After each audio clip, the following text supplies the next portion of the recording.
Hello, my name's Andrew. I'm a music producer and a long-term anxiety sufferer.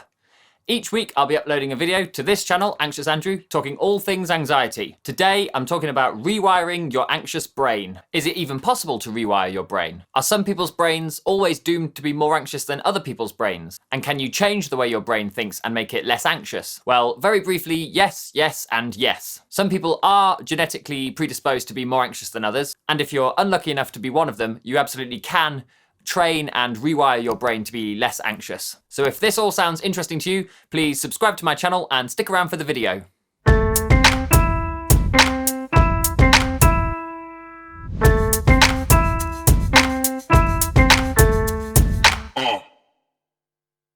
When we think about or do something over and over again, we create a neural pathway in the brain. The more you repeat a behavior, the more ingrained this pathway becomes. With enough repetition, behaviors can become automatic, like walking or reading or riding a bike. This happens with anxiety too. If you are continually thinking in an anxious way, your brain becomes very good at it and will start to automatically think in an anxious way. A good analogy for this would be walking through a field every day. The pathway you create from A to B gets really worn in and becomes very easy to walk on. You tread down all the crop or whatever's in the field and create this nice, quick and easy slipstream through the field. Every day you'll whiz down this pathway with no trouble at all. Now, you can change that pathway and create a new one, but the new pathway is going to be very difficult to walk along to begin with. You're going to have to fight against whatever's growing in the field and stamp out a new pathway. For a long time, you're going to find it easier to just stick with your original route. But if you keep forcing yourself on the new pathway and never touch the old one, eventually the new pathway will become worn in and embedded,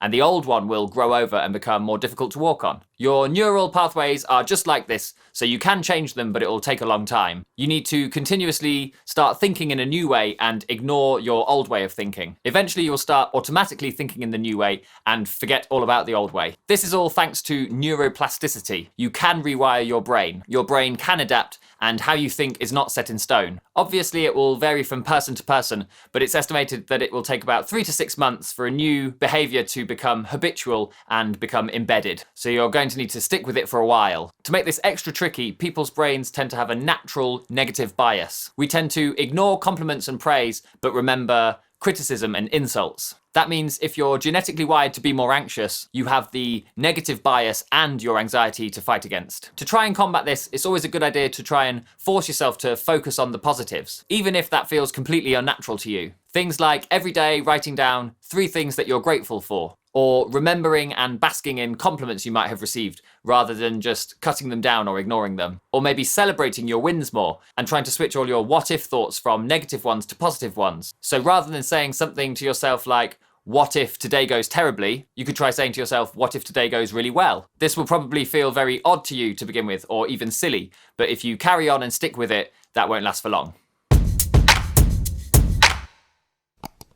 If you've made it this far then, thanks very much for watching. I hope this video has given you a more optimistic outlook on your future and helps to spur you on to keep working at your anxiety. If you would like to get in touch with me about anything at all, please email anxiousandrewchannel@gmail.com. See you on the next one.